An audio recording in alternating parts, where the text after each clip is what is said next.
안녕하세요. 오늘 저희는 여러분이 보내주신 설교 녹취록 평안을 배우라 이걸 좀 같이 보려고 하는데요. 신앙 여정을 배움의 과정으로 이해하는 게 핵심인 것 같아요. 네, 맞아요. 그 자전거 타는 비유 있잖아요. 그게 딱 맞는 것 같아요. 아, 넘어지는 거요? 네.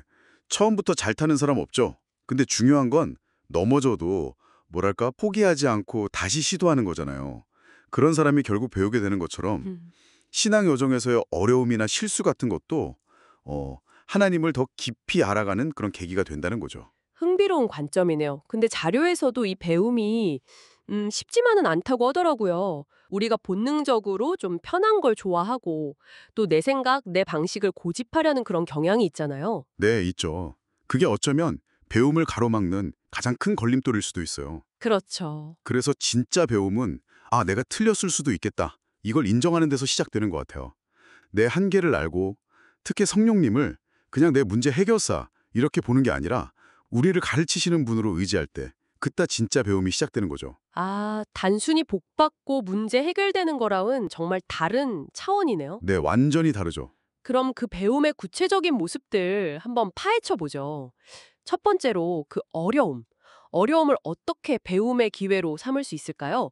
자료에서는 우리가 뭐 설거지나 청소처럼 해결할 수 있는 문제는 그냥 하지만 네, 그렇죠. 자녀 문제나 부부 관계처럼 내 힘으로 안 되는 문제에 딱 부딪혔을 때 그때 비로소 하나님을 찾게 된다. 뭐 이런 이야기가 있던데요. 맞아요. 하나님은 가끔 그런 어려움을 통해서 우리가 좀 멈춰서서 하나님을 바라보게 하시는 거죠.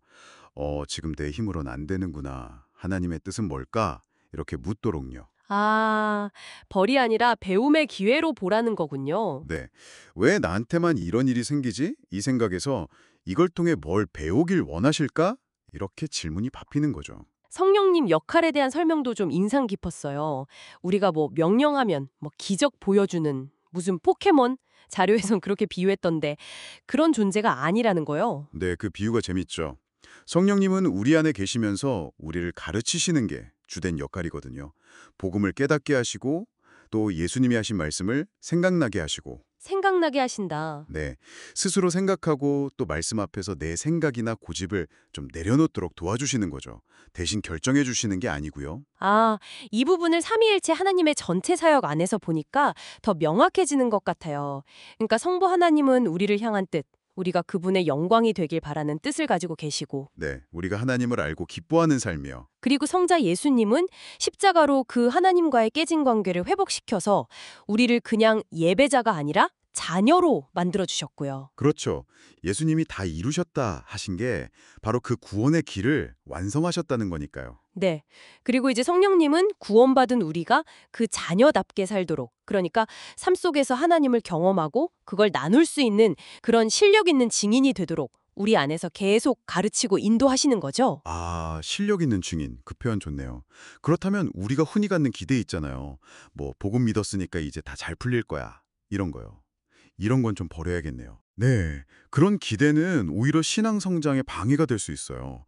하나님은 우리가 원하는 걸 무조건 다 들어주시는 분이라기보다는 우리가 진짜 잘 사는 법을 가르쳐 주시는 분이거든요. 진짜 잘 사는 법? 네, 하나님과의 관계 안에서 진짜 기쁨과 만족을 누리는 거예요. 좋은 부모가 자녀한테 해로운 거 안 주잖아요. 담배 같은 거 달라고 해도 그런 것처럼 하나님의 기준으로 우리를 인도하시는 거죠. 우리 기준 말고요. 그래서 삶과 교회가 일종의 학교 같다는 비유가 나오는 거군요. 네, 맞아요. 때로는 불편하고 힘들 수 있지만 그 안에서 부딪히면서 배우는 거네요.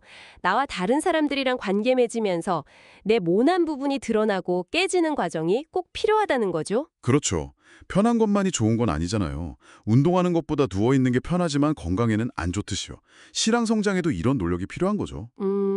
쉽진 않겠지만요. 물론이죠. 근데 중요한 건 이 모든 과정에서 성령님이 우리를 도우시고 절대 포기하지 않으신다는 거예요. 이걸 성도의 견인이라고 하잖아요. 하나님이 한 번 붙드신 사람은 끝까지 책임지신다는 거죠. 아, 든든한 약속이네요. 그럼 이 배움의 실제적인 단계는 어떻게 될까요? 첫걸음은 역시 내가 틀렸다는 인정에서 시작되는 거겠죠? 네, 거기서부터 시작이에요. 말씀 앞에서 내 생각, 내 감정, 내 고집 이걸 좀 내려놓는 연습이 필요해요. 연습이요. 네, 그리고 두 번째는 답을 확인하는 과정이에요. 진짜 다이아몬드를 계속 봐야 가짜를 구별할 수 있잖아요.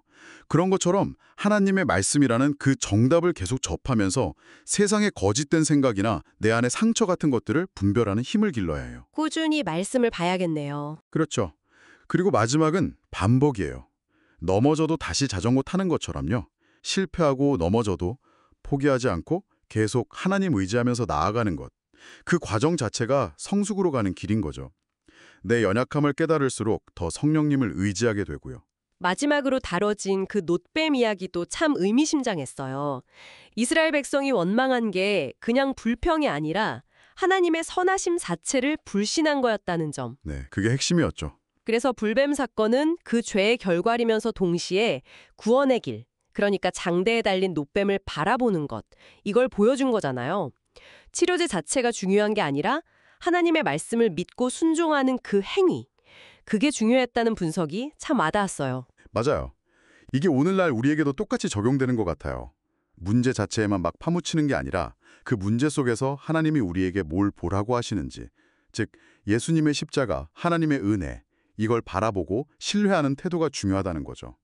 문제 해결 너머의 것을 보게 하시는 거예요. 네, 오늘 이야기를 정리해보면 결국 신앙의 여정이라는 게 완성된 상태가 아니라 성령님의 인도 아래서 계속 배우고 성장하는 과정이라는 거네요. 네, 맞습니다. 그래서 청취자 여러분께 한번 여쭤보고 싶어요. 이번 한 주 여러분 삶에 닥치는 도전들을 어떤 배움의 기회로 한번 바라보시겠어요? 혹시 이건 내 생각에 틀렸을 수도 있겠다 하고 하나님의 관점을 좀 구해야 할 영역은 없으신가요? 그리고 마지막으로 이런 질문을 던져봅니다. 우리는 다 알게 모르게 세상이나 과거 경험에서 배운 나름의 성공 기준, 행복 기준 같은 걸 가지고 살아가잖아요. 어쩌면 하나님은 지금 여러분 삶에 허락하신 그 어려움을 통해서 바로 그 기준들에 도전하고 계신 건 아닐까요? 여러분이 너무나 당연하게 생각하는 그 잘 사는 방식에 대해 다시 한번 질문을 던져보는 건 어떨까요?